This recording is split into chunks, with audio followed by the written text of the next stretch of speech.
ስሜ አሸናፊ አሰፋ ይባላል። የሁለት ሴት ልጆች አባት ነኝ። ብሌን አሸናፊ እና እጭታናሽዋ ደግሞ የማርያም አሸናፊ ትባላለች። እንግዲህ ከዚህ በፊት ምን ኖር የነበረበት በተለምዶ ቆሼ የሚባል ነው። ኤሪያው መካኒሳ ቆሬ 2 ቁጥርና 5 ቁጥር ማዞሪያ ነው። እዛ አካባቢ ነበር የምንኖረው። አንዳንዴ ያው የቆሼውም ሽታ በጣም ከበድል ነበር። ሞር ደግሞ ለብሌን ያው እንዳያቸዋ ትንሽ የጤና እክል አለባትና ሽታውም ትንሽ ይረብሻት ነበር። ነገር ግን አሁን ደግሞ እጅግ በጣም ደስ ብሎኛል። ያው ቤቱን ቀድማችሁ እንዳያችሁት እጅግ በጣም አፓርትመንትን የሚያስነቅ ቤት ነውና ከዚህ በፊት የነበርነው ቤት ያው አይታችሁታል። አብዛኞቹ ጠበብ ያለች ናት። ለ6 ነበር የምንኖረው። እኔ ያለው 2 ልጆች ያሉ እናቴና 2 እህቶች ያሉና ጠባብ ቤት ናት። በአንድ ቤት ውስጥ ነበር 6 ሆነን የምንኖረው። 4 በ4 ናት ቤቷ። እንደገባችሁ አልጋ ነበረ። አሁን ግን እንዳያችሁት ኮሪደሩም እጅግ በጣም ምቹ ነው። ቤቱም እንዳያችሁት ባለ 2 መኝታ ቤት ነው። ሽንት ቤቱም ራሱን የጠበቀ ነው። ባዝሩሙም እንዲሁም ደግሞ ከኪችን ቤቱን ካያችሁት እጅግ በጣም የሚያምር ነው። ሳሎኑም እንዳያችሁት ነውና ይሄ ደግሞ ለልጄ ምቹ ነው። እንዲሁም ወጥቶ ለመዝናናት ራሱ ውጪ ላይ ዊልቸር ይዤ ለመውጣትም እጅግ በጣም የሚያምር ነውና በዚህ አጋጣሚ የአዲስ አበባ ከንቲባችንን ክብርት ከንቲባ ወይዘሮ አዳነች አቤቤን ሳላመሰግን አላልፍም። እና ከዚህ በፊት የነበርንባት ቤት ዊልቸር እንኳን ለማቆም ምቹ አልነበረም። ያው የኪራይ ቤት ስለሆነ ዊልቸር እንኳን ይዞ ለመቀመጥ አመች አልነበረም።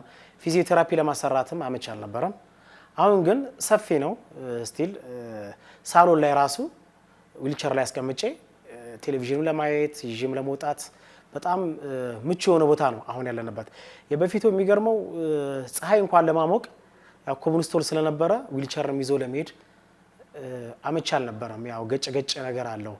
አሁን ግን እንደምናየው መናፈሻውን በጣም የሚያምር ቦታ ነው። አስፓልት ነው።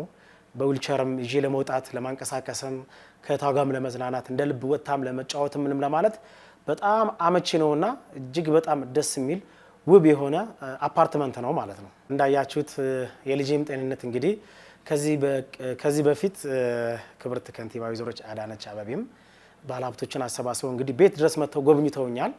ልባቸውም እጅግ በጣም ተነክቷልና ዝቅ ብለው ራሱ እዛ ቤት ተገኝተው እኔን ለማበረታታት ቤተሰቦቼን ለማበረታታት እዛ ድረስ መጥተው ከጎኔ ስለሆኑ እጅግ በጣም አድርጌ ነው የማመሰግነው።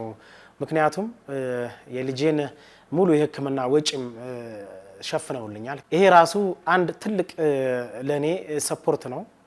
ለወደፊቱም ጥንካሬ እንዲኖረኝ ትልቅ እድልም አመቻችተዋል። ያም ደግሞ ታክማ ድና መታ ወደ ውጭ ሄዳ ታክማ ድና መታ እንደምናያትም ሙሉ ተስፋ አለኝ። ይሄም ደግሞ እንግዲህ ክብርት ከንቲባ ወይዘሮ አዳነች አቤቤም እንዳልኳችሁ ሙሉ ወጪዋን የሕክምናዋን ከባለሀብቶች ጋር ሰባስበው መተው ጎብኝተውኛል። በጣም ነው ደስ ያለኝ። ደስታዬ ወደር የለውም። ልጄም ቆማ ድና የኢትዮጵያ ሕዝብን እንዲሁም ፈጣሪዋን የምታመሰግንበትን እንዲሁም የመንግስት ተቋማትንም እንደምታመሰግንም ባለሙሉ ተስፋ ነኝ። ይሄ ግን እንግዲህ ሁሉ ነገር የእግዚአብሔር ኃይል ይታከልበትና ሁላችሁም ባላችሁበት ሆናችሁ በጸሎት አስቡን። ልጄም እንግዲህ ታክማ ድና መታ የምታመሰግንበት ቅርብ ይሆናል ብዬ አስባለሁ። እግዚአብሔር ከሁላችን ጋር ይሁን። ሀገራችን ኢትዮጵያን ሰላም ያርግልን። ሰላም